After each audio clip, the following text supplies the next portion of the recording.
आ रहे हैं, क्या कहेंगे? आप समझ सकते हैं कि ये बहुत गंभीर मामला है और राहुल जी खुद इसको गंभीरता से लेते हुए देश में कई जगह ये शुरुआत कर रहे हैं। गुजरात में हुआ है और अब हरियाणा और मध्य प्रदेश में भी किया जाएगा। और राहुल जी मीटिंग लेंगे, 4 तारीख को सबसे बात करेंगे जो भी ऑब्जर्वर बनाए गए हैं, और उनके दिशा निर्देश पर ये प्रक्रिया आगे चलेगी। आप सब समझ सकते हैं और आपके माध्यम से मैं कहूँगी कि सभी लोगों को जो इंतज़ार था कि इतने समय से हमारे यहाँ संगठन नहीं रहा, जिसके बावजूद हमारे लोग काम करते रहे, मेहनत करते रहे, लेकिन एक ये अभाव सबको महसूस होता था। तो इसको अब हाईकमान ने अपने हाथों में लेकर आगे के लिए एक शुरुआत की है, और हम पूरी उम्मीद करते हैं कि ये जल्दी हो जाए ताकि नीचे ज़मीन पर हमारे कार्यकर्ता की पहचान भी बने और उसको नई ऊर्जा मिले काम करने की। मैडम, फ्रिक्शन की बातें आती थी कांग्रेस के अंदर, क्या वो खत्म होंगी अब राहुल गांधी जी आएंगे तो? देखो, फ्रिक्शन तो खैर क्या, ये तो हमेशा हर जगह कुछ ना कुछ होता ही है। ग्रुपिज्म हर पार्टी में, हर संस्था में, हर संगठन में होता है।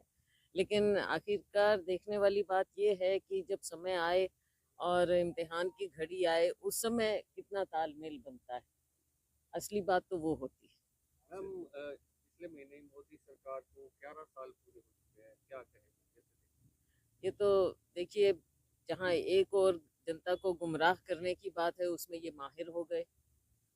दूसरी ओर ज़मीन पर अगर हम देखें और जहाँ हम खड़े हैं सिरसा में देखें या कहीं भी ज़मीन पर आम लोगों से बातचीत करें, तो चाहे कानून व्यवस्था की बात करें, चाहे भ्रष्टाचार की बात करें, हर नागरिक को मालूम है कि भ्रष्टाचार आज इतना ज़्यादा फैल गया है। बहुत ज़्यादा दिक्कत आती है छोटे छोटे कामों के लिए। जो सिस्टम है वो सिस्टम ही फेल होता जा रहा है। क्राइम ग्राफ, अब आंकड़े कुछ कहें, लेकिन आम नागरिक को मालूम है, और हर जगह जैसे वारदात बढ़ती चली जा रही हैं। हमारे यहाँ मैंने पहले भी, चुनाव से पहले भी इस मुद्दे को उठाया और हम लगातार इसे उठाते रहेंगे कि जो ये नशे का एक प्रकोप है, उसके लिए ठीक है जागरूकता अभियान ये सब ये चलना चाहिए, बहुत ज़रूरी है। लेकिन जो लोग इसमें होते हैं और जो ये चलाते हैं, तो बड़ी मछली कहाँ जाती है? छोटे छोटे लोगों के पीछे चलो एक ये पकड़ लिया वो पकड़ लिया, लेकिन ये व्यापक रूप से जो इतने बड़े सिंडिकेट काम कर रहे हैं, उसमें केंद्र सरकार को भी और राज्य सरकार को भी बहुत ज़्यादा गंभीर होना पड़ेगा। और जब तक उनकी इच्छा शक्ति नहीं होगी, ये इसी तरह से फैल रहा है। हमारा यूथ एक और बेरोजगार घूम रहा है, दूसरी ओर नशे की चपेट में। ऑपरेशन सिंदूर को लेकर मोदी सरकार लगातार बयान देती है। नो डाउट सेना ने पराक्रम दिखाया है और पाकिस्तान को नुकसान भी हुआ। उसके बाद जब राहुल गांधी ने सवाल पूछा कि नुकसान कितना हुआ रखा है, तो कोई जवाब नहीं है। अब CDS सिंगापुर में उसका जवाब दे रहे हैं, दूसरी एजेंसी को, फॉरेन एजेंसी को, कि नुकसान हुआ है, लेकिन नंबर नहीं बताया। कहीं ना कहीं अब विदेश में जाकर तो ये कुछ भी बोल सकते हैं, चाहे माननीय प्रधानमंत्री जी हो। और देखो, सेना पर हमने कभी आज तक, हम समझते हैं सेना की गरिमा, सेना का शौर्य और उनकी प्राइड, उनको हमें हमेशा रखना है, बरकरार रखना है। और हमारी बहादुर सेना जो कार्य करती है, पूरा देश उनके साथ खड़ा होता है। लेकिन जब राजनीतिकरण किया जाए, चाहे सिंदूर, अब तो हालांकि खंडन तो आ गया है कि नहीं पहुंचा रहे, लेकिन उस पर जिस तरह से एक राजनीति सत्ता पक्ष ने करने की कोशिश की, मुझे नहीं लगता कि आम जनता उसको बहुत अच्छी तरह से, अच्छी नज़रों से देखती है। बाहर जाकर ऐसी बातें करना, राहुल जी सीधे सवाल पूछते हैं, उनका जवाब हमारी एक ये हमारा डेमोक्रेटिक सिस्टम है, और कायदे से स्पेशल सेशन होना चाहिए, पहले भी होते रहे, और माननीय प्रधानमंत्री जी आए और सदन को कॉन्फिडेंस मिले।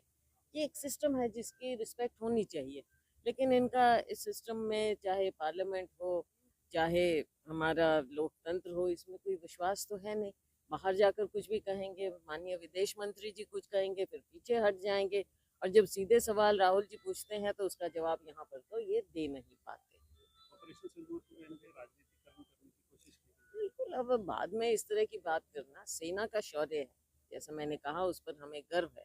लेकिन जिस प्रकार से cease fire, so called cease fire भी अनाउंस की गई विदेश से, अमेरिका के प्रेसिडेंट वहाँ से अनाउंस करते हैं और हमारे पास उसका कोई जवाब नहीं है, आज तक कोई जवाब नहीं है।